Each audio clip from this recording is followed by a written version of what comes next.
Bueno, ya estamos en contacto con Esteban Servat, que entiendo estás en Alemania. Buenos días, Esteban. Buenos días para vos, Mario. Muchas gracias por comunicarte. Bueno,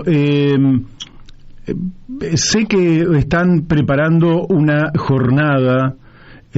mundial por el agua, o si no es mundial, por lo menos con la participación de mucha gente en distintos países. ¿Por qué no nos contás, en primer lugar, la situación particular en la que se encuentra Mendoza? ¿Quiénes son los responsables de que esté en riesgo el agua de Mendoza? Y después, ¿cuáles son las acciones que ustedes están programando? Sí, Mario, lo que estamos haciendo es una gran movilización mundial contra el fracking, que no tiene precedentes,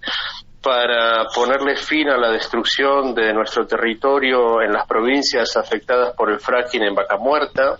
que obviamente el gobierno y los gobiernos lo han vendido como la vaca lechera y el futuro y el desarrollo del país, pero en realidad es todo lo contrario. Solo trae contaminación, muerte, es una burbuja financiera y es la técnica más contaminante de la industria fósil a nivel mundial y una de las principales causas de la aceleración en el calentamiento global debido a las grandes emisiones de metano que genera. Y bueno, desde Europa, desde que yo me tuve que ir hace un par de años por las persecuciones y amenazas por la lucha que dimos en la provincia de Mendoza, seguimos construyendo conciencia, generando conciencia en los movimientos ambientales, que acá son muy fuertes, de que no es posible cumplir el Acuerdo de París ni ninguno de los objetivos ambientales si sus multinacionales continúan explotando Vaca Muerta, porque son las principales empresas que están explotando el yacimiento, además de YPF y algunas nacionales, son multinacionales como Shell, como Total, como BP, como ExxonMobil, también las norteamericanas. Y bueno, es hora de que les demos el golpe donde les duele, que es movilizar al norte global en solidaridad con nuestras luchas del sur, porque sabemos que aislados no los vamos a poder derrotar, porque es una industria y una amenaza global, de modo que hay que darle una resistencia global. Y estamos conectando las resistencias en la primera línea en Mendoza, en la provincia de Río Negro, como ser en la ciudad de Allen, que se van a movilizar este viernes 30 de julio para prohibir el fracking. En la provincia de Mendoza el fracking sigue avanzando, ahora lo quieren meter en el norte, en la zona del Valle de Uco, en Tupungato, una zona muy fértil, donde salen muchos de los viñedos, de los vinos más importantes del país, y además muy cercana al Gran Mendoza. Y vos sabés que el fracking, además de la gran contaminación, causa sismos, con lo cual en una provincia sísmica como Mendoza es una cosa suicida instalarlo cerca de los centros urbanos. Y bueno, lo que vamos a hacer con Europa, yo estoy en Alemania, como bien dijiste, y aquí se va a movilizar el movimiento ambiental más fuerte de Alemania, que se llama Ende Gelände. Es un movimiento de masas que vamos a bloquear toda la infraestructura petroquímica que se alimenta de los productos del fracking extraídos en Vaca Muerta y en otras partes del mundo. Se está movilizando, en Alemania vamos a hacer miles de personas, es el movimiento más grande, pero también se están movilizando movimientos como Extinction Rebellion y Jóvenes por el Clima en toda Europa, en todo el mundo. Va a haber acciones en Berlín también de los Jóvenes por el Clima, también en Inglaterra, en Noruega, en España de grupos de Extinction Rebellion, en Bélgica, en Irlanda, grupos en Estados Unidos y Canadá, pueblos indígenas que están resistiendo el extractivismo del fracking, que en muchos de estos casos destruyen, sacrifican poblaciones en el resto del mundo para luego exportar los productos a grandes centros de consumo, como es el caso de Europa, que es el principal importador de gas del mundo. De modo que si logramos frenar la importación del gas de fracking, que está avanzando de manera enorme en Europa, se están construyendo terminales por todos lados con fondos públicos, y ahora los movimientos ambientales, gracias a todo lo que venimos haciendo, han tomado conciencia de que esto no es un gas, no es una energía de transición, como presentan al gas acá, sino que es todo lo contrario. El gas de fracking se ha demostrado científicamente que es mucho peor que el carbón en sus emisiones o en su impacto, en su huella de carbono, es 40 a 60% mayor que el mismo carbón. Entonces, los países como Alemania, que hablan de dejar atrás el carbón, pretenden reemplazarlo por un tipo de energía que es peor, pero la presentan como más limpia porque solo toman en cuenta las emisiones en el lugar donde se consumen. Bueno, toda esta hipocresía y esta forma de colonialismo de Europa en forma ambiental, de recursos naturales, le vamos a poner fin si nos unimos en acciones de solidaridad internacional. Y como te decía, este 30 de julio, este viernes, se van a movilizar en Mendoza, en Río Negro, también en otros países de América Latina como en Bolivia y en Colombia y los demás países que te acabo de nombrar, para conectar los puntos de consumo y de extracción de esta industria de la muerte y seguir generando lazos de solidaridad internacional hasta que le podamos dar el golpe definitivo para terminar de sepultar a Vaca Muerta. Bien, Esteban, al mismo tiempo querría preguntarte, porque según tengo entendido, en la mayoría de los países de Europa el fracking está prohibido, lo que hablaría de una hipocresía enorme, porque lo prohíben en sus territorios y lo promueven en otros países necesitados, como estamos en la Argentina, y por tanto esto sería realmente una contradicción insalvable. ¿Cómo lo estás viendo desde Europa? Exactamente, Mario, y por eso que vos decís que va de la mano con lo que yo decía antes de la hipocresía europea, es que los movimientos ambientales los hemos podido convocar de una manera tan contundente en tan poco tiempo, porque también está esa hipocresía de mandar y exportar las emisiones. Europa está tercerizando sus emisiones y su contaminación al resto del mundo, especialmente al sur global, América Latina, Argentina, haciendo a través de sus multinacionales todo lo contrario de las cosas que dice en los acuerdos que firman, ¿no? Como el Acuerdo de París. Los gobiernos están diciendo una cosa en papeles y otra cosa en realidad, porque el yacimiento Vaca Muerta, tan solo Vaca Muerta, es una bomba de carbono que va a consumir el 15% de todo el presupuesto global de carbono que le queda a la humanidad para poder cumplir con el 1,5 grados de temperatura objetivo del Acuerdo de París. Entonces, ¿de qué nos están hablando cuando algunas de las principales empresas involucradas en impulsar el fracking en Argentina, en Vaca Muerta, son las mismas multinacionales de los países que promueven, que se presentan como los campeones de la transición energética, como la empresa Shell de Holanda, Total de Francia, BP de Inglaterra, Wintershall de Alemania, Equinor de Noruega, y luego tenés muchas otras que están involucradas de forma indirecta, como OMV de Austria, que produce plásticos a partir del etileno extraído con el fracking, de modo que está todo conectado en la industria que están socavando sus propios compromisos, y esto se está despertando el movimiento ambiental en Europa, que tiene mucha fuerza, pero hasta ahora tenía muy poca contundencia, porque sus demandas, sus exigencias venían siendo abstractas, bastante abstractas. Lo que esto nos permite darles un contenido tangible y concreto de que hay que frenar Vaca Muerta. Si vamos a lograr alguna victoria ambiental, si tenemos alguna chance de que el mundo no se destruya, si hay algo que tiene que terminar antes que otra cosa, es el fracking, y es el fracking en los países del sur como Vaca Muerta. Te doy otro ejemplo. Otra empresa, en este caso canadiense, está por empezar a hacer fracking en África, en el delta del Okavango, que es una reserva de vida salvaje y fuente de agua y de vida para millones de personas, y esa también es una bomba de carbono que va a consumir un porcentaje similar al de Vaca Muerta del presupuesto global de carbono. Entonces, si vos tomás en cuenta esos dos grandes yacimientos no convencionales, te podés despedir de 1/3 de todo el presupuesto global de carbono que le queda a la humanidad. Y esos son solo 2 yacimientos, pero son un claro ejemplo de ese colonialismo y ese doble discurso del norte global, que dice una cosa en papeles, pero en la realidad está mandando a sus empresas a generar este ecocidio, este sacrificio, generando poblaciones de sacrificio. Y bueno, es hora de que le demos una resistencia, le demos un combate de forma unida a nivel internacional, a nivel global, a una amenaza que es inherentemente global. Te quiero hacer una pregunta de sentido político-cultural en la misma dirección. El colonialismo europeo arrasó en gran medida con las culturas originarias de América, avasalló, mató, sacrificó a millones de personas, explotó a esa gente y la vio cuando justamente ocupaba algún territorio que le interesaba como un obstáculo y no dudó en avanzar como si fuera un desierto donde estaban los pueblos originarios asentados desde siglos.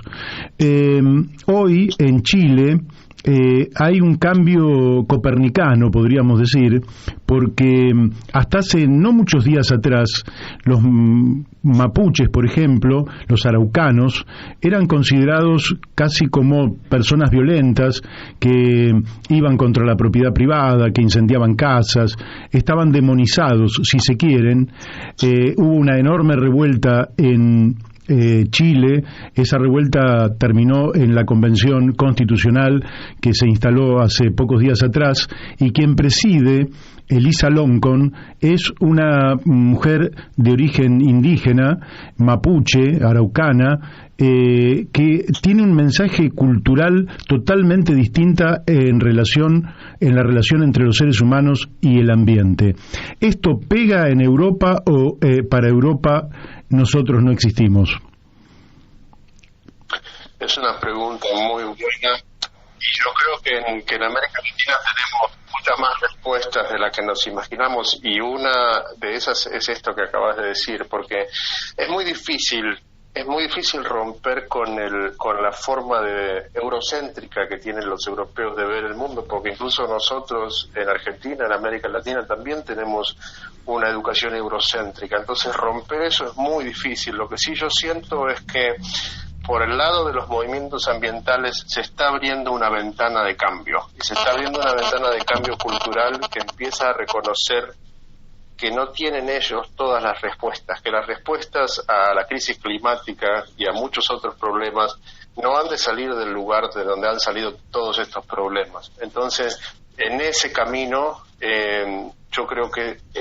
hay un despertar, y que esta lucha contra el fracking, tiene mucho que ver con esto, porque significa romper con la matriz de pensamiento eurocéntrica, como la definió Alcira Argumedo, que hay que recordarla, que falleció hace poco, y cambiarla por una matriz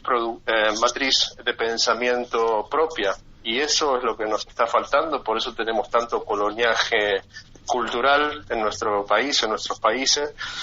y quizás la lucha ambiental se presente como una ventana, una oportunidad de hacer ese cambio que no se ha podido hacer por otras vías, y en el proceso lograr ganar la supervivencia, ¿no?, de salvar el agua, como en el caso de Mendoza, de Río Negro,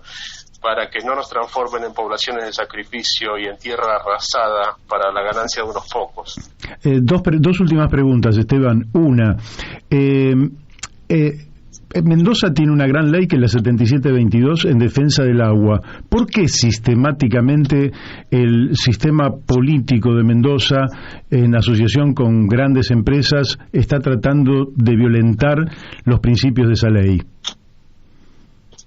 Mira, es muy simple, porque en la ecuación del gobernador Suárez y de los empresarios como Vila y Manzano, que son las grandes mafias detrás del poder, que son dueños de las carreras políticas de la mayoría de los legisladores, que por ejemplo con esta marcha contra el fracking, como siempre, no dicen una palabra, incluso los que se presentan como defensores del agua, los medios de comunicación, porque si no fuera por vos y un par contados con un par de dedos, no hay más que digan una palabra. Por eso te agradezco mucho este espacio. La realidad es que la riqueza material, mineral y hidrocarburífera de la provincia de Mendoza es tan grande, hay tanto oro, hay tanto uranio, hay tantos minerales y metales preciosos y gas y petróleo, que en la ecuación entre el valor económico de estos recursos y el valor de la vida de los habitantes de la provincia, siempre la balanza se inclina a favor de esos intereses económicos, y a los políticos de turno no se van a dar por vencidos hasta lograrlo, o bien doblegando la voluntad del pueblo, o haciéndolo desaparecer de a poco, haciéndolo migrar. Hay un gran éxodo rural, los productores no tienen agua para producir, y cuando tienen agua o cuando logran producir algo, la producción no vale nada. Las fincas se están abandonando en toda la provincia, y ese éxodo lo que termina dejando atrás es la tierra abierta para que la puedan arrasar ya sin que haya resistencia. Es una situación dramática, pero yo tengo fe en el pueblo de Mendoza, porque en diciembre del 19, cuando Suárez intentó destruirla, 77-22, ahí salió el pueblo a defenderla, y eso demuestra que el pueblo está vivo, que la conciencia por la defensa del agua sigue viva y más fuerte que nunca.